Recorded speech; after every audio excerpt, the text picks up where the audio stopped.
Hey, John, your mic is muted in case you're talking.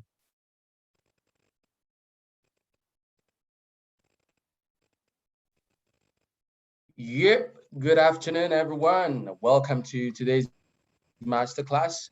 Today we're having our fourth masterclass. Good to see the folks in already. And of course, we have a facilitator in the room already. Do well to nudge your friends to joining because we will not be waiting any longer. Today, we're considering something quite interesting, prototyping. How do I achieve a minimum viable product? And we will not be wasting further time. We have tried to wait a bit for folks to joining. So please do well to nudge folks in your smaller groups to joining because we're diving straight into this one just about now. So do well to call everybody in. Later than now might just be too late. And this is where I will do well to introduce our facilitator for today. As you know, masterclasses are filled with very useful thoughts that help you to get going on your productization and building your solution to serve people. Ultimately, you want to be that entrepreneur that has done well considering people. You want to have done a good job of making a product that is customer centric. And we have learned about how to conduct user research and profile potential users of your product, right? The folks in pre-ink can tell how useful that is already for them. We have also had thoughts around how to conduct market research for new business ideas like the ones that a couple of you have. And we learned the design thinking process, which consists of you empathizing with the people that you're building for, designing a solution.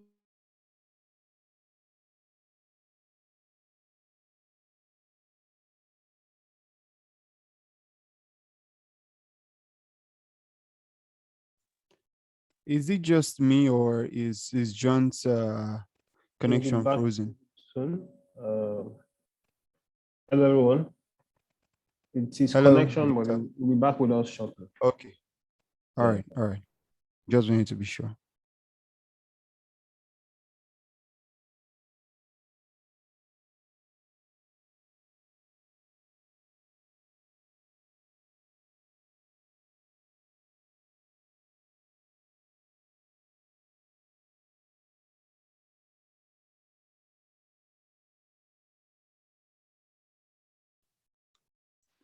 John, you're Okay, back. We lost you for a bit.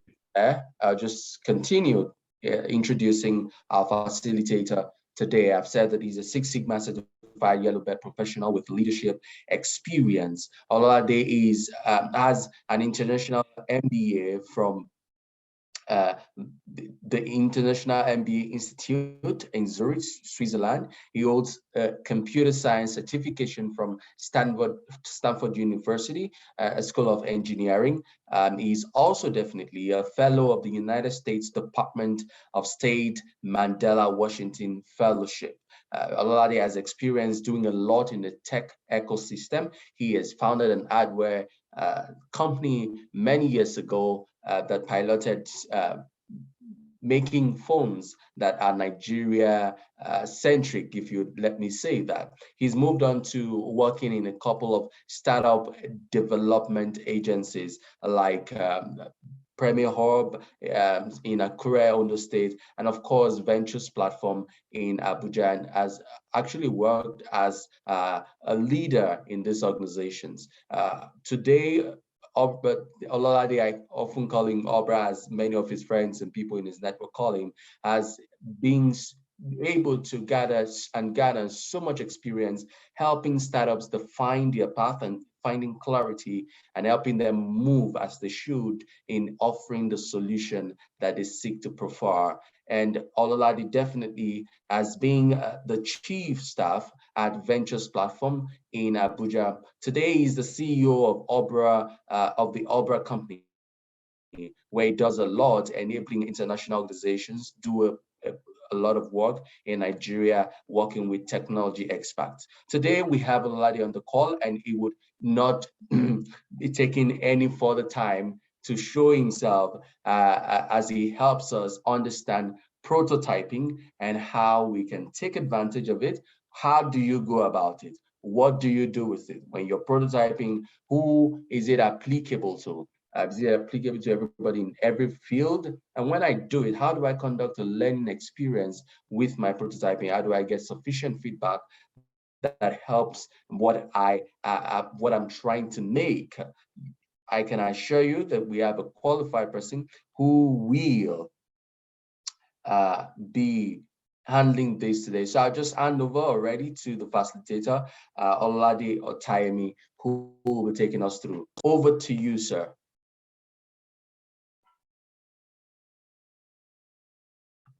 All right, John, thank you very much. Good afternoon, or afternoon. I'm guessing it's afternoon wherever you are. Please, can we do me a favor? I know we are from different countries, different African countries, or can you type the country you're representing in the chat box. So just so that I have an idea of which countries we have represented.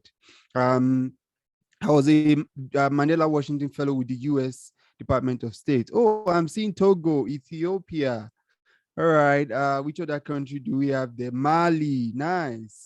I had a friend from Ethiopia. Tunisia, Ghana. Interesting. Madagascar. I had a friend from Madagascar as well. Which other country do we have there? Is there any other one? All right, this is fantastic. All right, so as John said in my introduction, John, thank you very much for that. As John said in my introduction, oh, South Sudan, interesting. Nigeria, nice, nice. Like as I was saying, as John said, I am a Mandela Washington Fellow. The program was a program that was started by President Obama to take young African leaders from Africa to the US to learn for a period of time. And hopefully, we hope that we'll come back home to come and implement some of the things we learned. So during that program, we had people from about 40 African countries. I had in my school, Clark Atlanta University, we had about 25 of us. We had about 25 African countries represented in my school at the time. And we had Zimbabwe, we had Zambia, we had Madagascar, we had Ethiopia, we had Botswana, we had so many countries like that in my school. So yeah, so I can relate with you guys very well. All right, so I'm just going to jump in. Can I share my screen? John, please, I would need you to help me so I can share my screen. Okay, very While well. that is being done, all right, thank you. While that is being done, I'm just going to talk a bit about entrepreneurship, because I believe that for you to be in this session, which is with Stagnant Entrepreneurship Masterclass, you either are an entrepreneur or you are planning to become an entrepreneur, right? Whichever one it is, it's important that we are on the same page about what entrepreneurship really is. Now, entrepreneurship isn't just running or starting a business, right? I'm going to be sharing my screen now. Entrepreneurship isn't just about running or starting a business. Entrepreneurship is solving a problem and then finding a way to profit from the solution to that problem. I'll say it again. Entrepreneurship is solving a problem, right? And then finding a solution, a way to profit from the solution to that problem. If you say you are an entrepreneur and you're not solving a problem, no matter how much money you're making, it is not entrepreneurship. All right. Can you all see my screen now? Yeah, we can. All right, perfect. So, as I was saying, no matter how much money you make, if you say you are an entrepreneur and you're not solving a problem, it is not entrepreneurship. I often like to say it is what differentiates businessman and businesswoman from entrepreneurs. Right. So that being said, one thing that I would like us to hold or to have at the back of our mind as we talk about this is that we are doing something, or you are about to do something that is solving a problem, a real problem. All right. So we'll go into what we want to talk about today. Today we're talking about prototyping, and the subset of that, or a subtopic to that, is how to attain a minimum viable product. Right. And I'll just let's talk about the basics first. I'm going to run through the slides very quickly because I really want this to be more interactive, and I want us to have more time for question and answers. So I'm going to, most of what I'm going to be doing would be what do they call it? Most of what I'm going to be doing would be to have a conversation with us, right, and really answer questions around prototyping. Okay, so quick one. Okay, I think I jumped. I need to go back. Yeah. All right. So let's look at the basics. What really is a prototype meant for? Right? A prototype is only used to explain or to describe a solution to a real problem. And I think I said that earlier, that if you're going to be an entrepreneur, or if you say you're an entrepreneur, you must be solving problems on a rolling basis. Then the second thing is that I'm going to assume that you are trying to solve a specific problem. And we're not going to go into that because I understand that you guys have been through a program where you were taught design thinking and all of that. So I'm not going to overflog that. But I'm going to assume that you're trying to solve a specific problem. And then we will now look at how to apply these things to almost any kind of problem that you want to solve, regardless of the sector, regardless of the size of the problem, or how difficult or how complex the problem is. We're going to try to break this down as much as possible so that it will be useful to you. How do you prototype, or how do you attain MVP, regardless of the kind of problem you're trying to solve? All right, so let's jump right in. So what is a prototype? What is a prototype? Right? A prototype is the simplest or a simple experimental model of a proposed solution used to test or validate ideas or design assumptions. So sorry, there's or there. I made a mistake.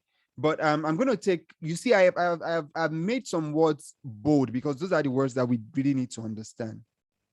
The first thing is that it is a simple experimental model. It is simple, which means it's not anything complex at all, right? And it is experimental. You are still experimenting, sort of. And it's a model. It's not the real thing. It is just a model. I think there's something I can show you guys here to explain what a prototype is. John, I don't know if you remember this. We printed this in Akure. Do you remember? Oh, most definitely. 3D printing. Yeah. So this is a 3D printed prototype of a house.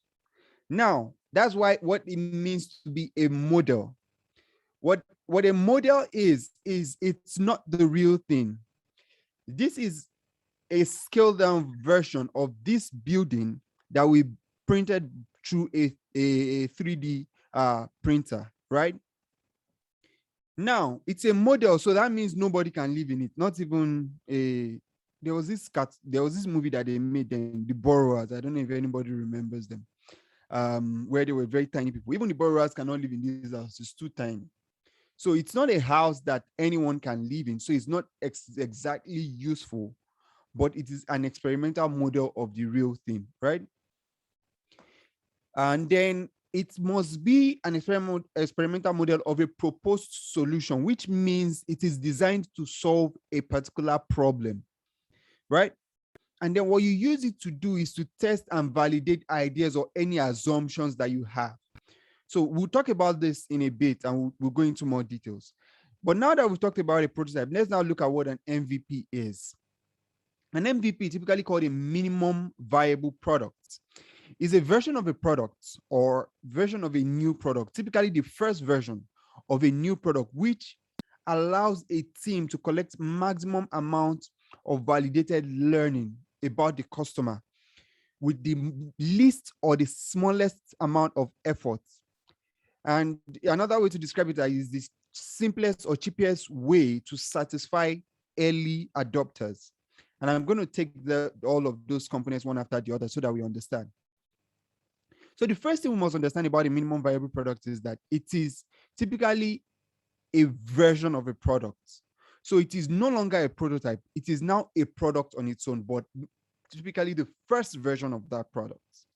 So you see the difference between a prototype and a minimum viable product now. A prototype would be something that depicts the product to the best way, in the best way that you can. So a prototype is not the product, but it shows you what the product would be or what the product would look like. However, an MVP is the product, but the first and smallest version of the product, or minimum version of the product. That's why the word minimum is there. And it is used to collect and to learn, to collect information, amount of information about the users or the customers or the people that are going to use it, the people you're solving the problem for, and to learn as quickly as possible about this solution, right? And then it is the simplest way to satisfy early adopters, which means it is the cheapest way for you to satisfy the first set of people that are going to interact with that business or interact with that product or service. So what that means is that for your MVP, you shouldn't spend so much, because all you want to do at first is to really understand what these users or what these customers want and satisfy them as much as you can, right? So that being said, let's now try and look at what the differences and the similarities are between prototype and MVP. And I must say something here, that typically your prototype should lead you to an MVP. Your prototype is not your MVP, your minimum viable product, but it should lead you to your minimum viable product. That is, when you have your prototype, the next thing you should go for is to convert that prototype into a minimum viable product. So it starts from you having a prototype, then it ends with you having a minimum viable product. So let's look at some of the similarities and differences and how they really connect. The first thing is that the prototype is not an MVP, and I think I've said that already, but it should lead you to an MVP. I already said that, so I'm just going to skip that point. It is not an MVP, or it is not a minimum viable product if it is not a product, or the product, as the case may be, because the P in MVP stands for product. So if it is not a product, then you can't call it an MVP or a minimum viable product, right? Like this, my 3D printed house is not an MVP because it is not a house, all right? If I now went ahead and built a simpler version of this house, maybe I use wood to build it before using bricks and steel and metal and all of that, then that can be a minimum viable product because it's an actual house, right? So that is one of the differences between an MVP and a minimum and a prototype. So the MVP itself must be a product. So for example, let's say you want to go into selling, let me look for something very, very simple. Okay, say for example, you want to go into selling fruit juice, right? A prototype might be to say, hey, you go around and tell people, okay, I want to sell fruit juice for 500 naira. Do you think it's a good price to have watermelon, pineapple, and all that? A minimum viable product would be for you to actually put fruit juice together in a bottle and give people to taste, right? Or if possible, even give people to pay for it, right? And then give you feedback. So the difference there is that one is an actual product that you're giving people to interact with, to use, to experience, so that they can give you some sort of feedback. Okay. Now, a prototype would let you know what your MVP should be. Now, let me explain. Say, for example, a client says, I want you to build me a bungalow, right? And I print about 5 different types of bungalows, right? And I go with him with the 3D printed bungalows, and I show him and say, hey, clients, these are some of the 3D printed bungalows. Those are prototypes that I've shown him. In architecture, they call it modeling, right? Those are prototypes. They are not the real house, but they are something that depicts what the real house would look like. And then I go show the client. The client can now select one of it and say, okay, I like this one. When the client selects that one then tells me what my MVP, which is my minimum viable product, should be. All right. So what the prototype does for you is it helps you to know what your MVP or your minimum viable product should be. But what the MVP does for you is that it lets you know your customers better and what they really want, right? It helps you know what they are really interested in. It helps you know what they are willing to pay for. It helps you know whether they like your service or they like your product or not. It gives you real feedback from the customers. So that's another difference there. Then the next point here is that a prototype is to validate an idea. Meanwhile, an MVP lets you know its viability. So, and I'm sure you guys will have gone through talk about ideation and validation. A prototype typically will help you to validate an idea. Say, for example, you have an idea to do a certain business or to do something. What a prototype will do for you is it will help you to validate that idea. Now, what that means is to help you to know whether people will be interested in patronizing that business or being involved in doing business with you, or if people would love to interact with the idea, depending on what it is. Meanwhile, an MVP will let you know if it is viable. That's why it's called a minimum viable product. Right. It will let you know whether it is viable or not. And what is viability? Viability really talks about the ability of something to be able to generate some level of profit or acceptance, in quotes, right? So a viable business model, a viable business idea is something that you know that if you put money into it, it's going to generate returns, right? So what the minimum viable product lets you know is if this thing is viable, that is, if it is something that people would be interested in using and paying money for. Now, if you're running a charity, then you're not talking about viability. You're just talking about acceptability, which are two different things. Now, viability typically in business, in entrepreneurship, because it's an entrepreneurship masterclass, viability has to do with generating revenue, because entrepreneurship, like I said earlier, is providing a solution to a problem and generating revenue from the solution to that problem. The viability test there is testing that people are willing to pay you for that solution. And your MVP is what helps you ascertain that at the lowest cost possible. I'll use a very practical example. So I have a friend who currently runs a co-working business in Abuja, one of the very beautiful co-working businesses in Abuja. And when he had this prototype on paper, and he did a single box. It made a box of a co-working booth, if I can call it that, right? And he got a few of us who were his friends to come and sit in there and try to work from it. Now, that is a prototype. He wasn't trying to do that for us to pay him. He was trying to do that for him to validate the idea. Now, when he then went ahead to start getting clients and he built a few more after getting the prototype right, he then replicated it and built a few more. He then got clients to come and pay for it. Now, that is a minimum viable product, right? So at that level, you're not just validating the idea, you're actually validating that people will be willing to patronize and pay you for it. That is a very important point that we must note. That's why the viability is in there.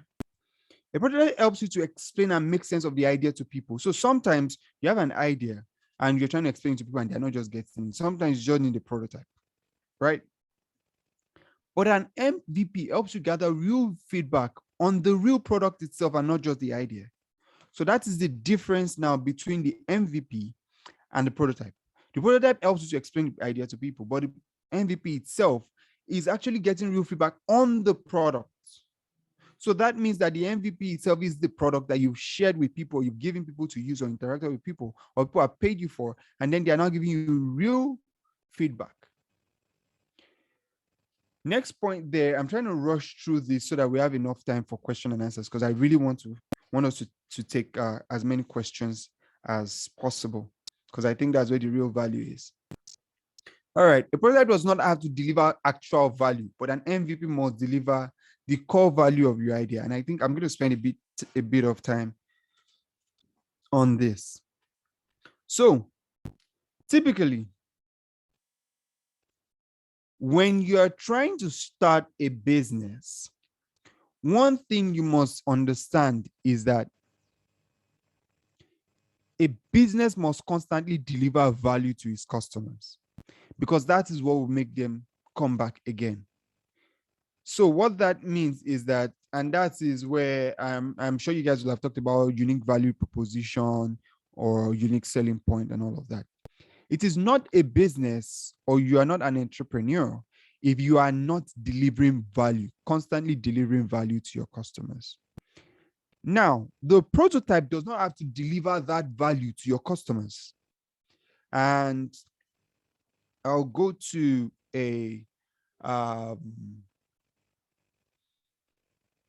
there's a project in Abuja, in Nigeria, that's called the Centenary City. It's along the airport. If you guys, when you came to Nigeria, if you came to Abuja, I'm sure you'll have passed by it on your way from the airport. Now, in their office facility, you see a massive table that has prototypes of buildings that they're going to have in that city, right? Now, those prototypes are not delivering any value in any way to anybody. You can't live in them. You can't buy them and resell them. You can't test out whether the light works or the tap runs from that prototype, right? But an MVP is now the one that they've built, and they now said, okay, come and live in here for so amount, or come and live in here for a period of time for free. Now that is an MVP. That delivers actual value. With that one, you can live in there, you can sleep in there, you can test whether the water works, you can test whether the air conditioning works. Now that is an MVP. So we need to understand the difference between a prototype and an MVP. And the reason for this is for me to be able to talk about some of the things I'll talk about in the past. That's why I'm spending a lot of time to give the distinction between the two, because a lot of people mix them up. The prototype helps you to bring the conceptual or theoretical idea to life before executing them. So I'll go again into this, my 3D printed house here. So this house, right, is conceptual, is theoretical, is not a real house. Okay? Now, but it's also not just an idea that I'm talking about. I have sort of brought it to life in some way by printing it in this format. So it's no longer just an idea, it has now been brought to life in some form. Now, I have not executed this idea because I have not gone to the site to go and build this property. The MVP is the first execution of this building, where I then go to site and build a prototype, or an MVP, which would be the first execution of first version of this house. So I hope we got that. So now let's go into some of the more practical stuff about how to MVP. I know I use MVP as a verb here deliberately, because people in the tech ecosystem are now beginning to use it as a verb, which I think is a weird thing, but yeah, it's a good place to start from. So how do you come up with an MVP? And remember that I said that ideally you should move from prototype to MVP. So your prototype should lead you to what your MVP should be. It should show you, it should let you know what your MVP, or your minimum viable product, should be. So how do you MVP?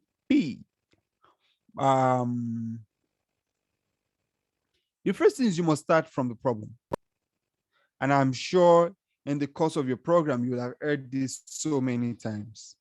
And the reason why we say this so many times is because There are so many people out there today who are just fascinated and just like the idea of saying I'm an entrepreneur, I'm starting a startup or starter, right? But they are not really solving a problem. In fact, some of them are creating more problems than they're solving. So the reason why this is important is that if you are not solving a problem, you are wasting time and resources. You're wasting your time, you're wasting your resources, you're wasting other people's time and resources. So there's no point trying to go do a prototype or trying to do an MVP if you are not even solving a problem in the first place. So this is why this is important. So the first thing you must look at is, what problem am I solving? That is where you start from. That is ground zero. That is on X and Y axis. That is X equals 0, Y equals 0. Right?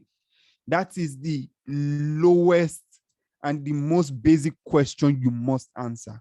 What problem am I really trying to solve? And design thinking, I'm sure you guys have gone through our design thinking sessions, so I'm not going to go into that. But design thinking is one of the best ways to be able to answer this question. And the reason why this is important is because a lot of people will say they have an idea, or they're doing this, or they're doing that, are not really solving a problem. They are just solving symptoms of a problem. And sometimes when you solve a symptom, it almost feels like you've solved the problem, but it's not true. I always like to use an example of a lady who would come to the hospital and say, hey, my head is aching me, and they'll give her paracetamol.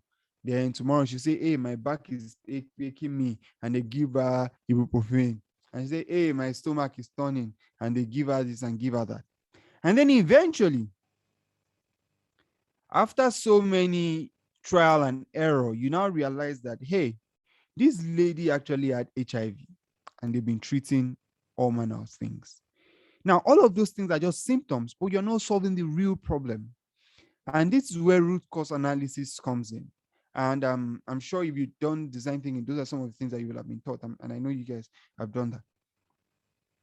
So you need to be sure that the problem you're solving, you're trying to solve it from the root cause. I mean, you're not just solving symptoms of the problem. Because if that is what you're doing, then you would be, you wouldn't really achieve what you're trying to achieve. You achieve something, but it wouldn't be the real thing. So that is the first question. What problem really are you trying to solve? That's the first thing you must answer in the process of trying to come with a prototype and then going on from there to building your MVP. The next thing is to understand the users and the clients, or the customers, as the case may be. Who are you solving this problem for? Because if you are solving a problem and you intend to convert that solution into some sort of profit, you must be solving it for people, because it's not ghosts that are going to buy it, or it's not ghosts that are going to pay you money, right? So who are you solving the problem for? And the reason why this is important is because these are the people that you'll be designing everything you'll be doing for. Your prototype, your minimum viable products, they are the ones you'll be designing for. So you need to gather as much information from them as possible, right? Gather as much information about them, gather as much information from them as possible. You really get to understand what is important to them. Really get to understand why they have the problem you're trying to solve. Now, your prototype would only make sense to them if you know and understand them, and if you understand what they're really about. If you don't, your prototype was just going to be a waste. And if your prototype is a waste, there's every chance that you're not even going to get to MVP in the first place. So it's important that you understand them very well. And the best way to do this is to actually go and ask them questions. It's the first step in design thinking called empathy, where you empathize with them. And I'm sure in your design thinking class, you would have talked about empathy a lot. It is where you really empathize with them, because the thing is, what empathy helps you to do is that it helps you to put yourself in their shoes. And when you put yourself in their shoes, you are better able to solve their problem in ways that they can't, and you yourself can't even imagine. Now, once you've validated or you've decided what problem you're trying to solve, and then you've gotten an understanding of who your user is, you then talk about the solution. You then begin to come up with different solutions. And when you're coming up with these different solutions, you want to try as much as possible to understand or to figure out what your own unique solution is. Because there's every chance that they are already solving that problem in some way already before you came up with your idea of trying to solve it for them. There's every chance. So what is your unique solution? What solution are you trying to proffer to them? And once you decide what that solution is, this is where the work is for prototyping and going to MVP, is that you must now figure out the smallest way. First is the smallest way to be able to share the idea of this solution with them to get initial feedback, right? And I'll give some examples, but let's talk about the concept first before I go into giving the examples. So you must then be able to figure out the smallest way to be able to share this idea that you have on how to solve their problem with them. Now, it can be through different means. It can be through you can do there are different types of prototype. Some people would use sketches. You can sketch it out. You can do mock-ups. Mock-ups are good. Some people use videos to do prototypes, and you can create a video about the solution and you share it with them.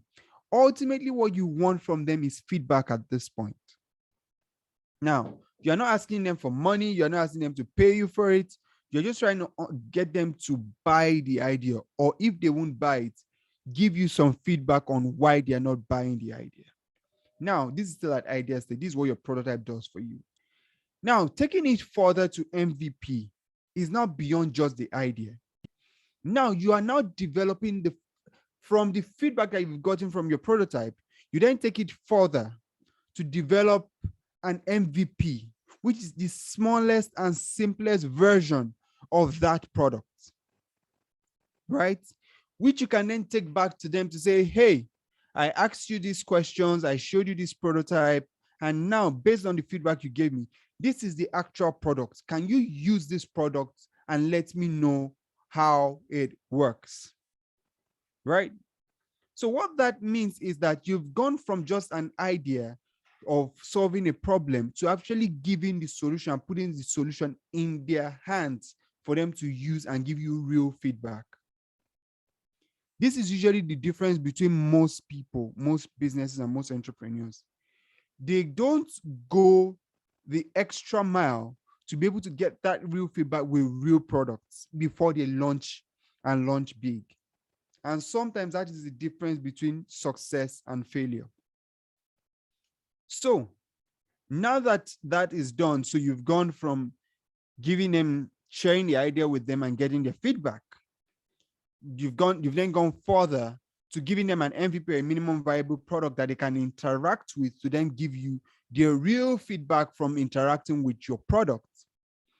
Now, the next thing you want to do is to gather as much data as possible. Oh, this is one thing. Before we get to data, we need to talk about profit. Profit is very important because this is an entrepreneurship masterclass.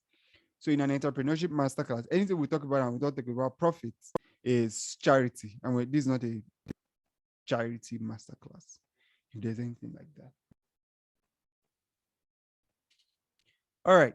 So now, one of the other things that your MVP helps you to validate is the acceptance of the actual product. And one way to know if your product is accepted is that people are willing to pay for it. If people are not willing to pay for a product, then it's not accepted. No matter how nice they tell you the product, they say, oh, wow, it's so beautiful. I love the idea.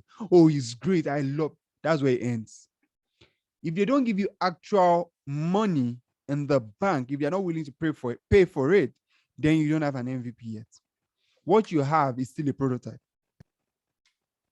All right. An MVP would only be considered an MVP because it is viable. And remember that we said viability, the test for viability is that people are willing to pay for it and you're willing to profit from it. When people say, do you have a viable business plan? It means that will that business plan be able to generate a profit, right? So profitability is very important for your MVP. Most startups die here because they do not consider the profitability concept or the profitability part of their MVP. They only consider people liking the idea, people loving the idea, not really people paying to use the product. And if people don't pay to use the product, it's a matter of time the idea is going to die.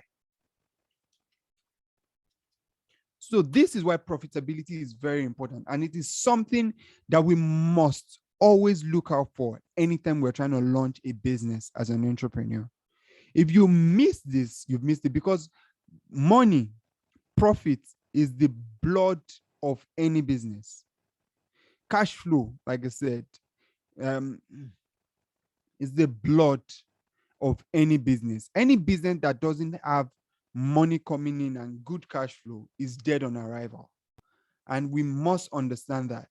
So if we say we are entrepreneurs and we are running businesses and all of that, and we want to create MVP, but the MVP is not profitable, then wahala deal, like we say in Nigeria. For those of you who are not Nigerian, it means there's trouble.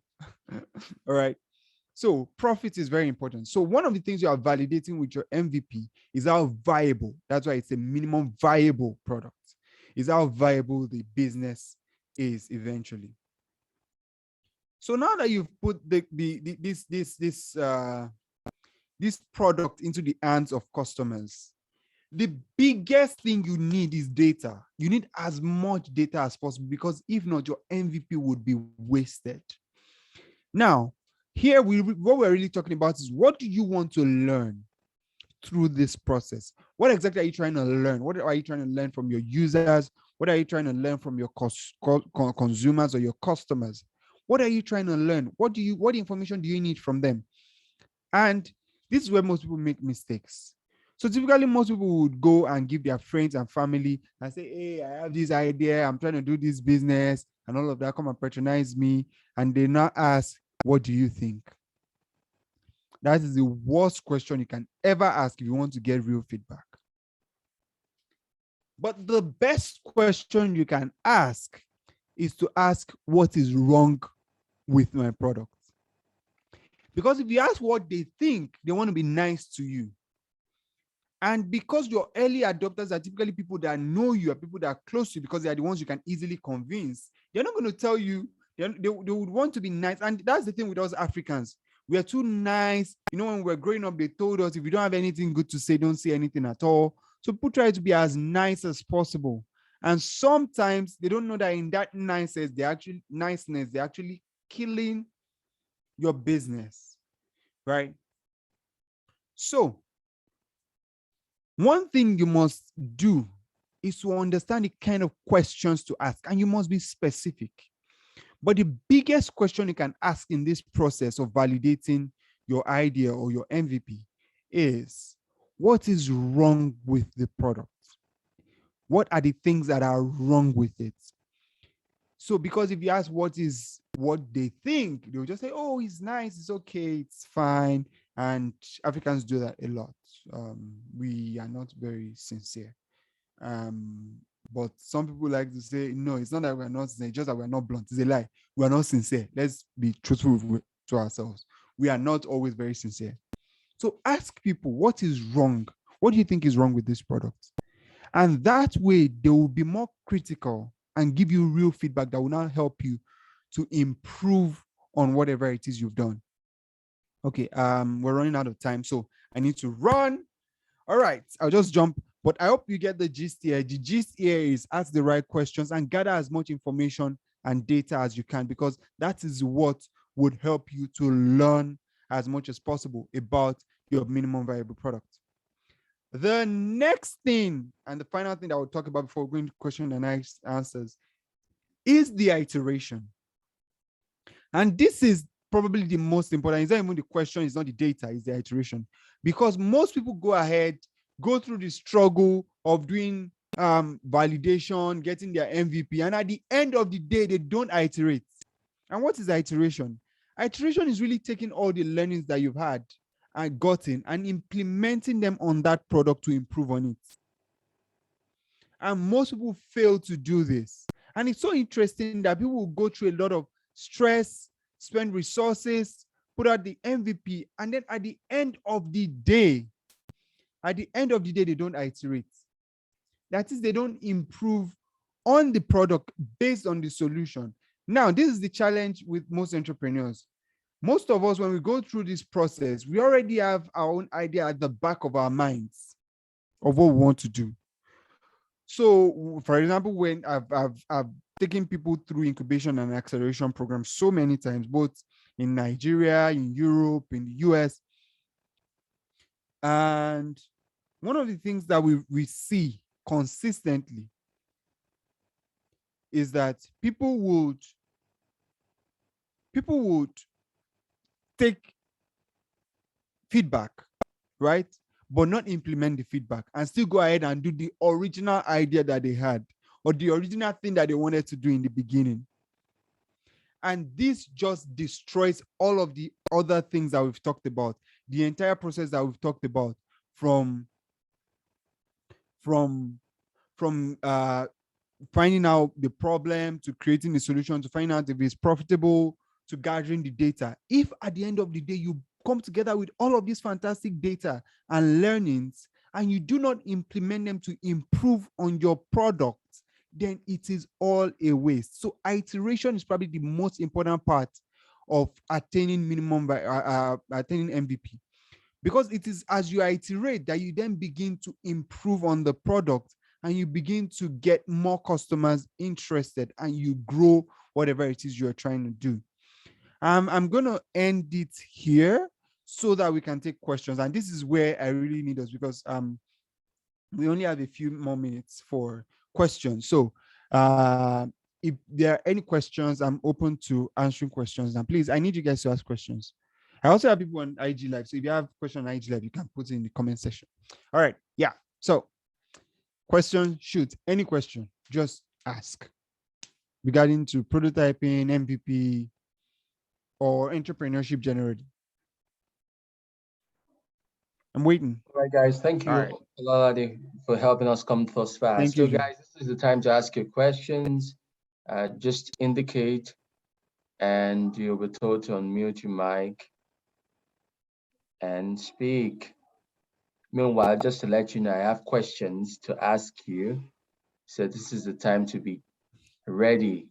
Ask your questions now so that when my questions come, you can have answers to them. Right. So while you're figuring out what questions you want to ask, let me ask this one. How would you differentiate a prototype from an MVP, a minimum viable product? The facilitator has shared some ways that these two things or concepts are different. What are those differences, right? So this is the time to unmute and tell us who is speaking. Just unmute and start telling us what do you see from what has been explained to be the difference between these two concepts, prototype and MVP.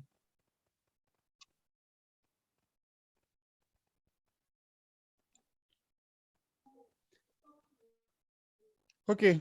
If you are shy, you can put it in the chat box. I know some people might be shy. Okay, someone is talking. Yes. Hello. Good evening. Good evening. Okay. Hey, Mesa, well done. Yeah, go on. Okay. So prototype is an idea is not profitable, not make money, but it's it's the first step to make the MBV. So the MBV is the profitable one, but we can make money with it with less cost. Okay. Yeah, someone else is raising, someone has their hands up. Okay, it is me. Okay, when it comes to the Alright. prototype, it is about the idea, bringing the idea in our mind into a model. That means that it will validate an idea when we say it is a prototype. But when it comes to the MVP, it is the product we are going to produce in a large amount in the future. But it is the minimum we are having so that we can apply it in a minimum amount. Then in the future, we will do on it after we get a feedback from the users like that. That's all we can say. MVP is the one which you have already started to produce, but prototype is the core value or that the idea. And when you put that idea into some model or into some figure, we call it prototype.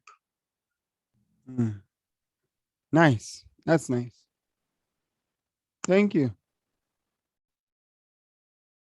All right. Anybody else? Is there anybody else? Okay.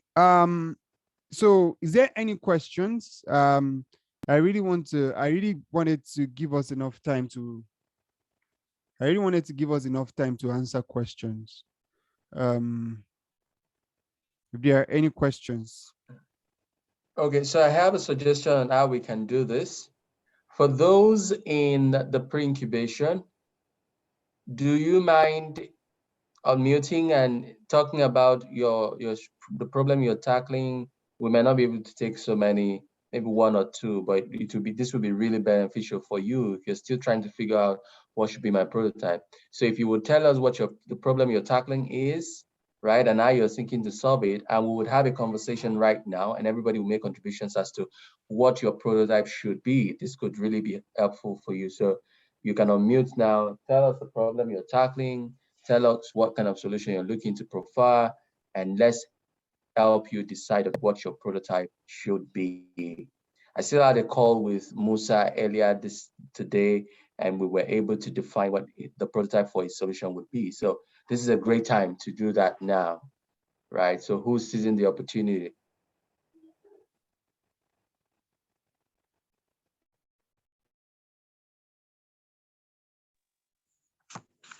So let me give you my idea. Before you go, Waktole, I think Pearl raised her hand first. So Pearl, let Pearl take the floor, and then you, Waktole. Okay, thank you. Good afternoon, everyone, and thanks for the in-depth teaching you've just given us. So for my problem that I'm trying to tackle, it is in the field of geology, where we have minimum periods for field-based practicals, where we don't get a chance to use the basic equipment that we need. And the problem also there is that since we are not able to do these field works and we are just going on with books, we are not able to really see problems in our field of study as we should, to turn them into research works in Africa especially. And so you find out that we finish school, we try to look for jobs, we get into the industry, they give us things to do, and it's like we are now coming to learn everything. We are not able to really solve a problem. They just give you, do this, do that, you go ahead, but you're not really giving any serious input into the industry in which you are working. And for general development in Africa, in terms of geology, research work and all that, it is lacking because we, the students, don't get the practical aspect that will open up our minds into solving those ideas. So that is the problem I'm trying to tackle. And the solution I'm trying to bring up is to organize, like I say, like a center where we organize field, short periods of field practicals, where we link interested students to qualified or expert field-based lecturers or industry people who we'll be able to take the students through sessions of field work. We go to, so it'll be like field trips where we go to the fields for a short period of time. The equipment like GPS, compass, all those things will be provided for students to practically conduct those field-based practicals by themselves in the field, being coached by these experts. So that is the problem, and then the solution I'm trying to bring up. Basically linking up interested students with experts in the field who take these students to the field, and then they will be able to pick up from there. So that is my idea. All right, thank you very much, Pearl. Right. So you are you implementing this in Ghana? Yes, in Ghana. All right, fantastic. Fun. So let me try and see if I understand. And one of the things that I would like, I always love to do is to try as much as possible to understand what the real problem is, right? Okay. And then go further to say, hey, what is the best way to solve this problem? So the first thing that I understood from you is that there is a lack of practical knowledge that is being transferred in institutions. Am I correct? Yes, it is mostly exactly. theoretical. Exactly. So you now want to bridge that gap by providing practical knowledge. Yes. All right. So if I may ask, how did you come about this solution that you've described? How did I come about it? Yes. Okay, I'm not sure if I'm getting the question well to be able to answer. So let me ask the question in another way. Okay. How did you know that this is the solution you should select or you should work on? How do you know that this solution is going to solve the problem? Okay, so in the institutions, we do have field works, but very, very few.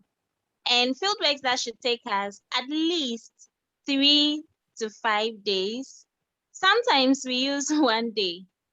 And then even if we use quite a good period of time, it is just for maybe one time within the whole year, which is very limiting. And then you see students say that, oh, they would have preferred more. And even in the classrooms, when we are given the instruments, we don't really know how to hold it, how to turn it, how to picture it. And so it's more like, it is when we go to the field that we'll be able to practicalize those knowledge. I don't know if I've answered the question. So it's more like going to the field is what will solve the problem. Okay, so this solution came about from your own personal experience and probably from other people, other students of geology that you've interacted with, correct? Yes, yes. All right, good. So let's take it a step further and then look at what your prototype should be. What do you think would be a great prototype for this?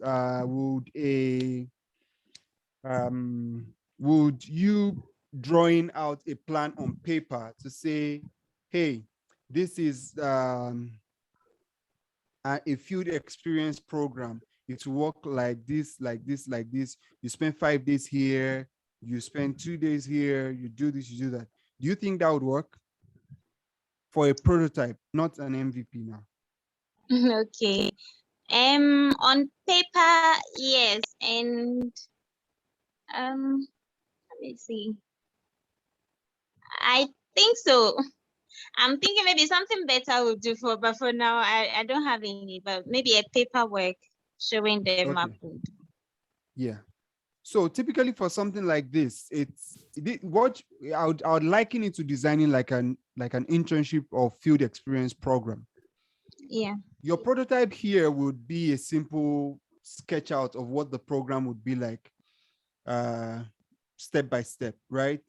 The advantages of what the benefits are and all of that. And then you can share that with people to get feedback, right? On the idea, what they think. Maybe fellow geology students or even some of the companies that would take these people in for field experience. Okay. Now, but your MVP would be to actually get a few students and Yeah. take them to the field and Okay. have them in the field, maybe even if it's just 1 or 2 students, right? And Yeah. have them in the field and really see how that goes. So that is now the difference here. Okay. And it doesn't have to be anything elaborate. It can even be 1 student or 2, right? And just take them Alright. to an organization that you've discussed with and say, hey, this is what we're trying to do. And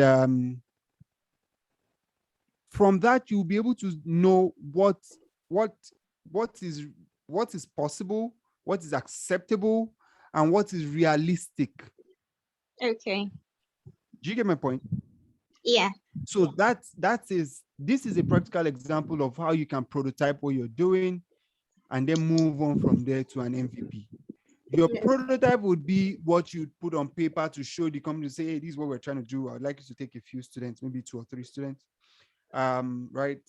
But the MVP is actually taking students there, Okay. having them there for a little period of time, and then seeing and gathering data on what their experience was like, gathering data on what the experience of the companies or the organizations themselves, was like, and all of that. That will then inform the bigger this thing that you want to do. Because one thing that we need to understand that MVP helps to do is that there is no way you can raise good money. You can raise some money for a project you're trying to do, but if you want to raise real money, there's no way you can do it without an MVP. It's almost impossible, right? In fact, right now in the startup space, most investors only invest post MVP, right? Very few. We are now very few angel and seed stage or investors. Most are now idea stage investors. Sorry, most are now post MVP. You must have validated the products in some way. All right. Okay. Thank you very much. I hope that helped. Yeah, a lot. Thank you so much, Sue. Yeah. All right. Anybody else? Cool. I think Watole wanted to speak. Okay. Watole. Yes, thank you. Okay, my I have a problem friend is from Ethiopia as well. His name is Senai. Yes, bro. Mhm. Okay, Right, okay. So the problem I'm tackling is poultry loss due to inaccessible veterinary service, especially poultry veterinarians, and that due to lack of veterinary services or traditional treatments or traditional veterinarians, there are many problems affecting the poultry farms in Ethiopia, and particularly the place where I am. And what I'm going to do is to identify those problems from the users or from the clients here, and then to have a committee with my friends, especially who have an experience in the farm, including me and my friends. We are about 3, and we are planning to be as a consultant and work on those problems that lead to poultry loss. For example, diseases, early disease identification, information on the outbreak in the area, and so that we lead to early disease identification, early warning, and early response to the problem.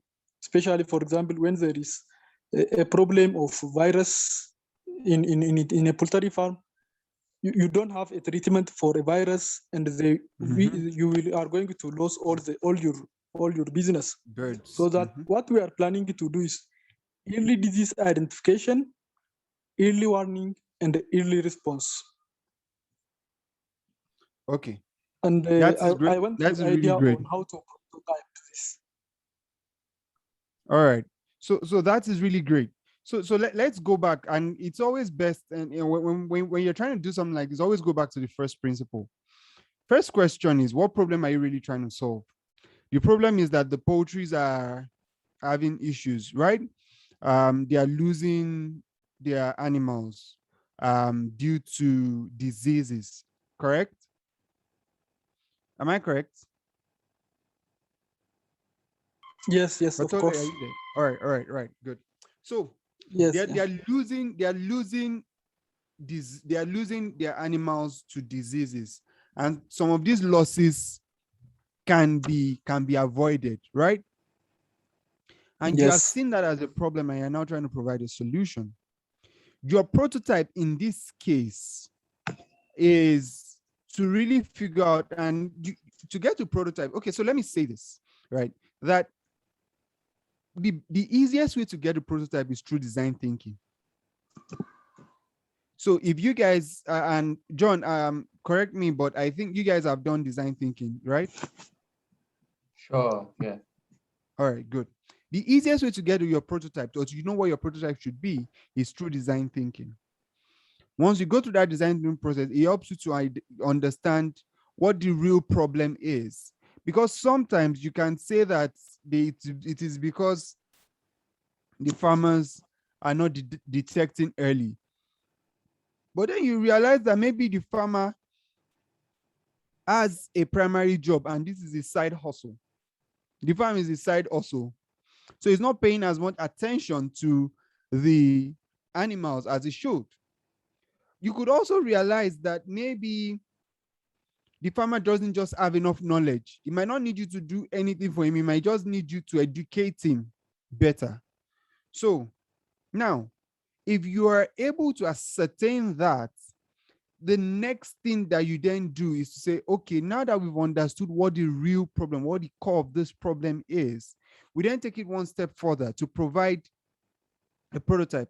And for this kind of case, a prototype could just be a what do they call it? A sketch of what your plan is, right? Before you even go ahead to get a veterinary doctor and all of those things involved in running a pilot or an MVP. Your MVP might then be for you to go to a poultry farm, maybe a small poultry farm, or even start a small poultry farm yourself, right? But typically, even if you don't have to start, go to a poultry farm and then offer this service stating, okay, this is the problem and this is the solution that we have, and let's offer it to you. But before you get to that MVP, that poultry farm could have helped you to validate your idea of your prototype by you going to them and saying, okay, do you have this problem? They tell you yes. How are you solving it? They tell you. I tell them, if we provide this solution, XYZ solution that looks like this, work like this, would you be willing for us to use it to solve your problem so that you don't lose any more of your animals? And they say yes. That is your prototype. Your MVP will now be to then go ahead and come back to them with that solution at a fee and say, okay, this is the solution. This is how much it will cost you. And sometimes, and let me say this as well, that in the process of trying to get your MVP out there, you must be ready for negotiations and back and forth, because you also want to learn what the good price point for that product or service is. Remember that the process of going to MVP is really to learn.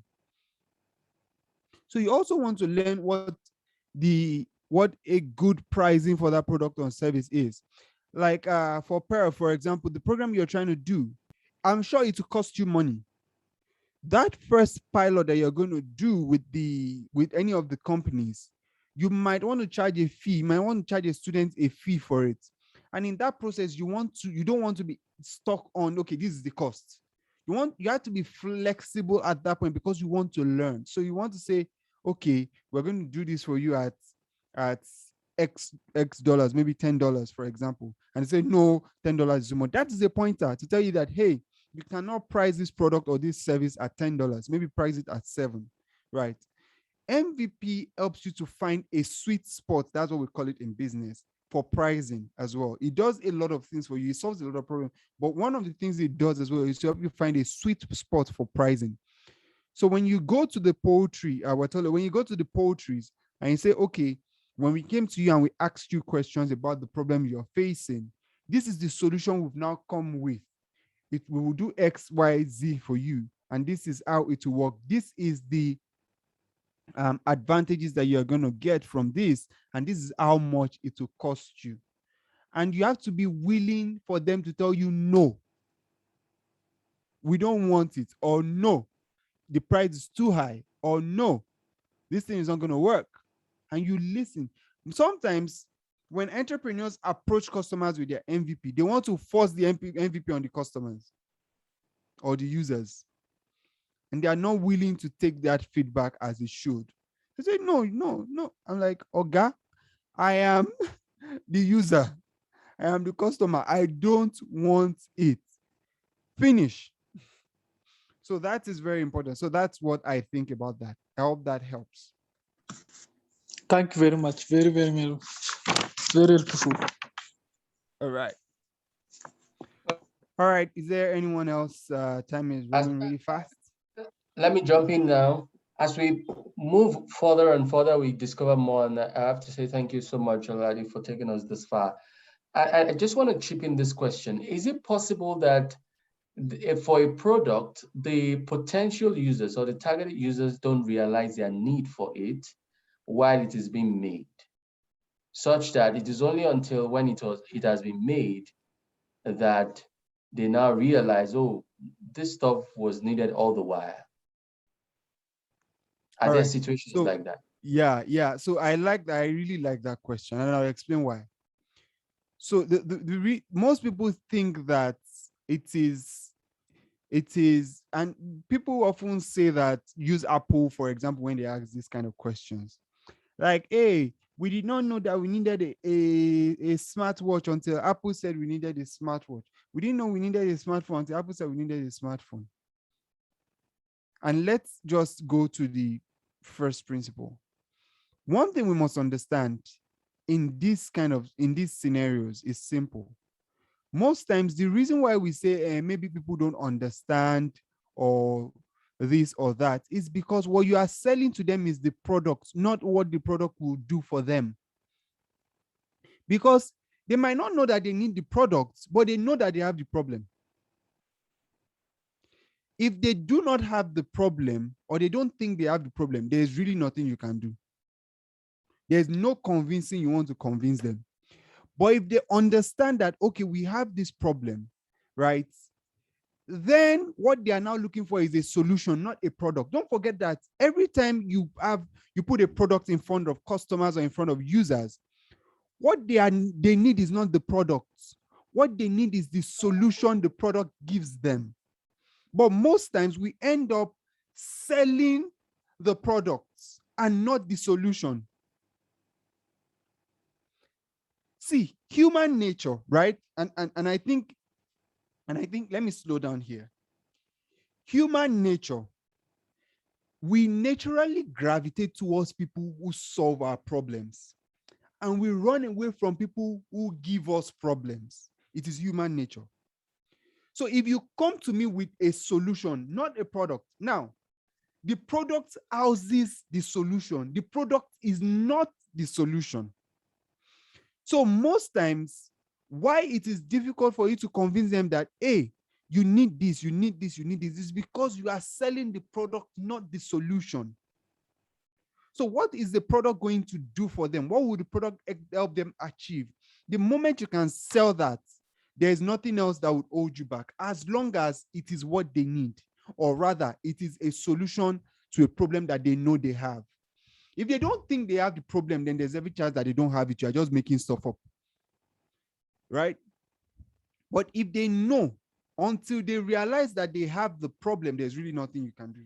But once they realize and they know they have the problem, the next thing you should sell is not your product, but your solution. Two different things. So that is what we need to get very clearly, right? In the quest for this thing. It is not the product that you should sell to them. It is the solution. Two different things. I hope that helps. If you sell the solution, typically once When we see our solution, we know. Because your solution typically would attract you. If you enter the market and you are looking for something, when you see what you are looking for, it will attract you, it will pull you. I wish we had more time. We would have talked about the push and pull forces of the market. Because most times what we try to do, and push and pull, let me just talk about it in the few minutes that we have. Typically, there are two forces, two market forces. There's the push force and then there's the pull force. The push force is where you have a product, like I have this bottle of water now, and I'm pushing it into the market, saying, buy my water, buy my water, buy my water, buy my water, right? That's the push. Now, the pull force is to go to the end of a marathon race, the finish line of a marathon race, and just stay there with my bottles of water. I don't have to tell anybody that I have water. All of them are going to rush at me. I'm saying, please, how much do you want to sell the water? That is pull. I hope you're getting my point. You want to get to that point where you are operating the pull force, and the market is the one pulling you and not you pushing. The moment you have to convince them that they have the problem and you have a solution or you have a product, you've already lost them. But if you can sell the solution, not the product, I think we should end it there. Fantastic. Thank you. I mean, Ololade is about to get motivational. That's why he says, I think we should end it there. John, you needed to see how I laughed. You needed to see how I laughed from here. Awesome. Awesome. All right. So we have a few minutes before we close the session. Okay, and, someone said I should take the pull example again. So let me just, John, please give me a minute. Let me just explain that, because that's really helpful. It helps me a lot it has helped me a lot in running my businesses. So I'll take a pull example. Say, for example, I sell water. I sell bottles of water, for example. And then I go on the street, and people do it a lot here in Abuja, in Nigeria, where you see people on the street selling water. I say, buy water, buy water, buy water, buy water. And at the end of the day, they sell 5, 6 bottles of water. That is push. They're trying to push their product into your hands so that you can pay them money. Pull is, I go to the end of a marathon race. People that have been running, marathon, now they run marathon for hours, right? They've run marathon, they are tired, they are thirsty. And I just sit down there with my bottles of water, very cold bottles of water. I just sit down there chilling and just looking like this. People will run to me and ask me, please, we want water, right? How much do you want to sell? And at that point, I can even decide I want to sell it 3 or 4 times the price they'll get it in the normal store. That is pull. That is, the market is pulling the product. I'm not the one pushing my product into the market. So that was the example I gave. All right, John, thanks. Over to you. Great. Awesome there. So this one question before we just close the conversation around prototyping. It says, what question must you ask when collecting data about your product? While Ololade was talking, he talked about a particular question that you must ask. He said the question you don't need to ask, and then he talked about the question you must ask. He said that question that you shouldn't be asking is just going to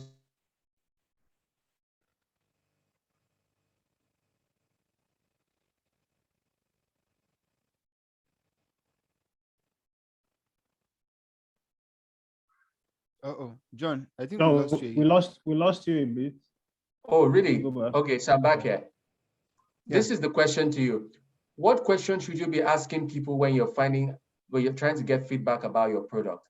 Ololade said there's a question you shouldn't be asking. He said that question is going to make people give you an emotional response, which is because they don't want to hurt you. But instead, there's a question you should be asking. What question should that be? That's the question to you now. Is that great? Question to me or to the team? In an answer. Okay. What is wrong about the product? Fantastic. That's it. So you should be asking people what is wrong. Show an enthusiasm to knowing what is wrong so that people are not just compelled to tell you what you like to hear. Awesome. And that's where we draw the curtain for today's conversation. Yeah, I see that you're dropping your appreciation already. I will try as much as possible to round off now. Let me give a minute to Victor to say an announcement, and then we will appreciate our facilitator and we will close the meeting. Victor? Please take off now. All right, John, thank you for that. Thanks to the facilitator as well, Mr. Ololade. That was nice. Grateful for that. We all learned a lot. The announcement basically, we'll be having a fire chat sometimes in February. We are looking at, it's still in the works. We're looking at having our own boss man, the CEO of CcHUB and HIO, for a joint community meetup with the Policy Incubation Center and the PAUSTI Incubation Center. So please, we would like you to send your questions. You can DM your questions to me, or you drop them on our community WhatsApp group.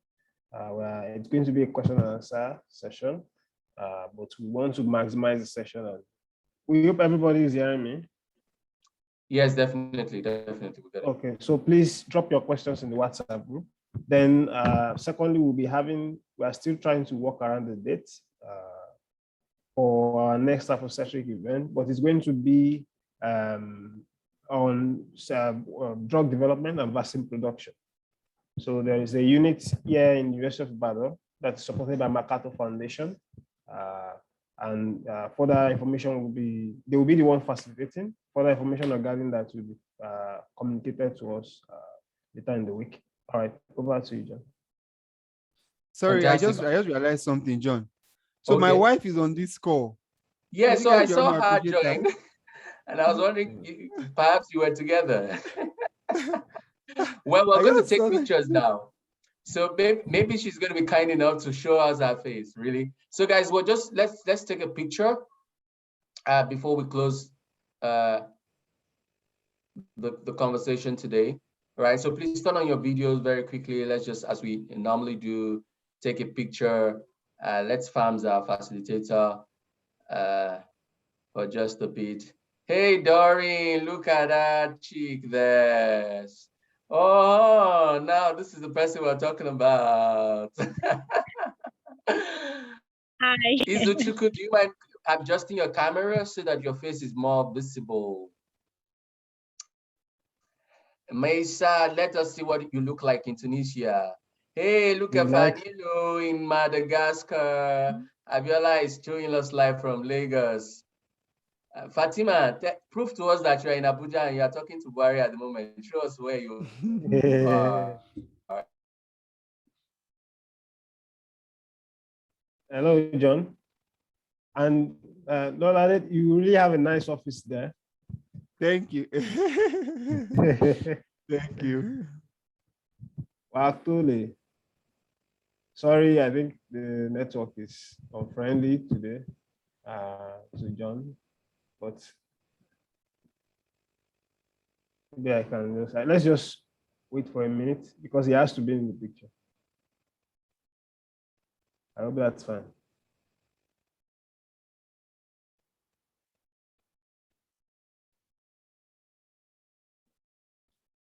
Sorry.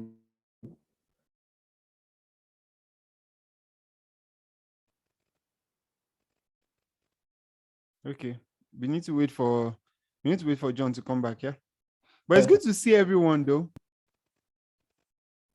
Sorry, guys. He has to be in the picture, being the incubation manager. Yeah. Okay, John is back. Oh. Sorry, internet issues. I'd taken the picture, but let's take it one more time just to be very sure. Okay. Great. Awesome. 3, 2, 1, go. We've got it there. Thanks a lot, everyone. It's been a wonderful session. Thank you, Ololade, for helping us go through this such a smooth ride. Thank you, Mrs. Ngozi, for showing up and for throwing in the positive energy and vibes there. So everyone, you will get the link to the feedback. Please give your feedback immediately. We'll drop it on WhatsApp. Just let us have the feedback for the session. And next week, we have another masterclass where we'll be looking at business modeling. All right. So this is business modeling is more like doing a proposal in a very small piece of paper. You have all of the knowledge that you would typically have on the proposal coming out, and you will know how to work around the necessary components of what your business is about. Right. And so on that note, I want say thank you. Have a lovely evening. Thank you very much, Mr. Ololade Otayemi. Thank you for granting us this exclusive access into your space and time. We hope that we can connect with you some other time. Do well to check out Ololade on social media. He's typically named as Mr. Obra on most channels. You'll find him lovely to follow. You guys can All right, reach then. out if you want to. It's okay. All right. You can also search for me on LinkedIn as well. Mr. Obra, right? Yeah, Mr. Obra. Or you can just search for my full Alright. name, Ololade Otayemi, on LinkedIn. Yeah, On those are the LinkedIn. easy Alright. places to reach me. Okay. Thank All right, you guys. so much. Thank you. Warm regards to Bye. the family. Yeah. Thank you, Watule. Thank you. Bye. Bye. Bye. Bye. Doreen,